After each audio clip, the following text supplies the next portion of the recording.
The Honourable Speaker, Karakura Horomia. e tikati te mihi atu i a koutou e taikaha i te whare miere nei i te tautoko tia atu te timata o te otinga o ngā kareme, e mihi koana. E koutou te hau kāinga, te whānau whānui, e mihi koana ki te maunga o hikurangi, te awa o Waiapu, me ngā hapu kato o te rohe o tātou mai tikirau e taikaha atu i te toko ataia. A reira tēnā tātou.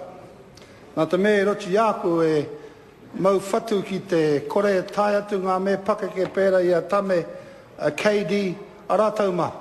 E whakaaro atu i rochi āku mō tō rātau kaha i te tai atu te ture nei i te wāne. Nō reira tēnā tātou. Mr. Speaker,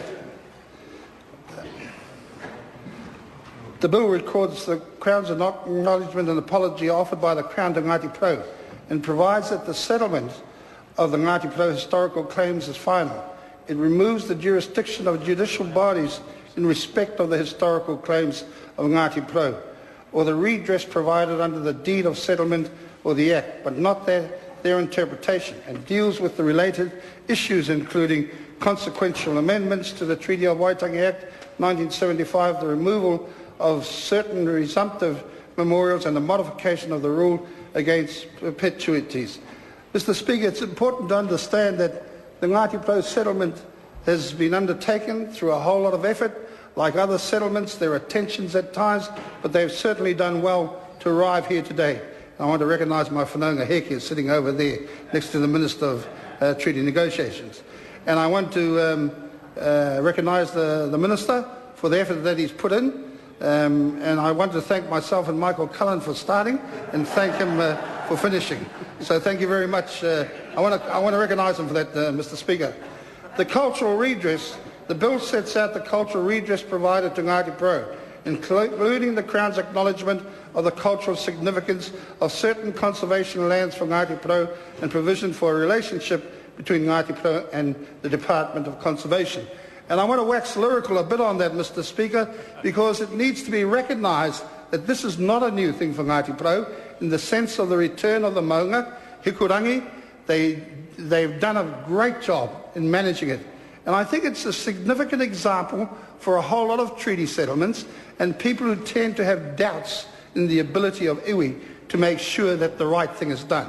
How they define right is something in the sense of what's been proven and what they will do into the future. The commercial redress is certainly something that has to be considered and considered seriously because there have been a whole lot of machinations in relation to those boards or organisations, generally Pākehā, generally the Crown, that have really controlled or debased Ngati Porou from those issues that could create an economic baseline. And certainly through all of that they have still continued to do that.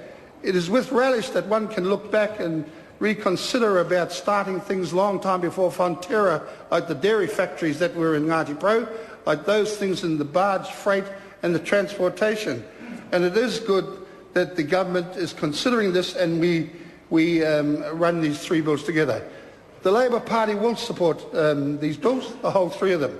And certainly we have a whole lot of effort in behind getting it to where it needs to be into the finishing. I think an important point, Mr. Speaker, is the dissolution of the Te Rūnanga o Ngati Porou, dissolving a Māori Trust Board established by the Te Rūnanga o Ngati Porou Act in 1987. It seems a long time ago. Maybe in this time it seems just like yesterday. But they need to be commended, and certainly I look forward to those deliverables that are in here, that they could be expanded even at this late time to the Minister, but I want to recognise the iwi's strength and their efforts in getting here through a whole lot of different pathways. And that is certainly what today is about. E mihi koana ia koutou o Maniapoto. E noho taha tata ki te awo waipa, e mihi koana ki te kingi tūheitia. Kia koutou e mau kahatu I te tai konei mō tō āhua. Mr. Speaker, the Waipa River, again, is an embellishment that certainly comes off the effort by Tainui in relation to ensuring or developing co-management and co-governance, something that the Speaker himself knows was frowned upon at the beginning. And I want to commend Mr. Ririnui and all those people who organised in Cullen again to try and forge it within the mindsets of those people who generally have power that is distanced from Māori, like the local authorities, like the waterway authorities, and commend Waipa for that. The Tainui River settlement has been quite fundamental. Their real wish is that the waters are cleaned so the old elderly can bathe in it and they can eat the fish, and the kids can eat the fish. And at the end of the day, there is already an example, and the Maniapoto people need to be commended and recognised for the effort they're putting in. It's not an easy thing to go into, especially when you are trying to determine and ensure that your rangatiratanga is there and it is not an isolated issue. But I think the great thing by all of these that we hear today, Mr. Speaker, is that they have certainly shown a way forward for this country. We preach and teach about nationhood, but if we intend to be serious about it, Mr. Speaker, then we certainly have to learn how Māori can take things forward in a very positive manner. And those of Maniapoto, again, need to be commended. Mihi koina ia koutou mo hera ia rātou e kore e tai. Engari tautoko tiatu tōke tokaha mo tō awa.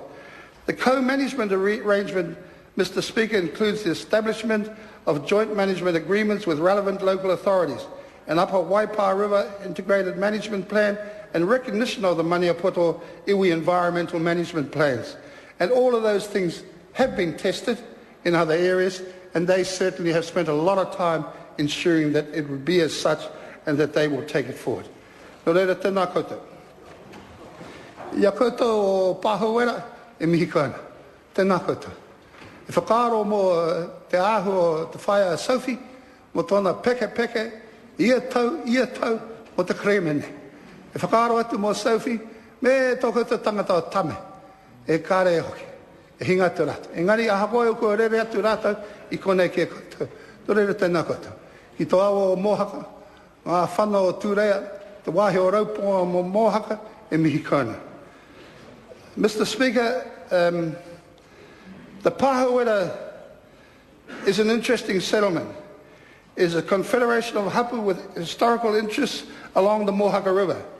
They have stood the test of time, and in the wars were really banished from their lands. They were stripped of their economic base, they were stripped of their own authority, and it was certainly, in my mind, one of the most forlorn parts of the old wars.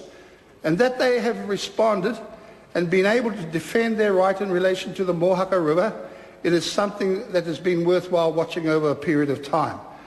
The cultural redress is an important thing for Ngati Pahauwera.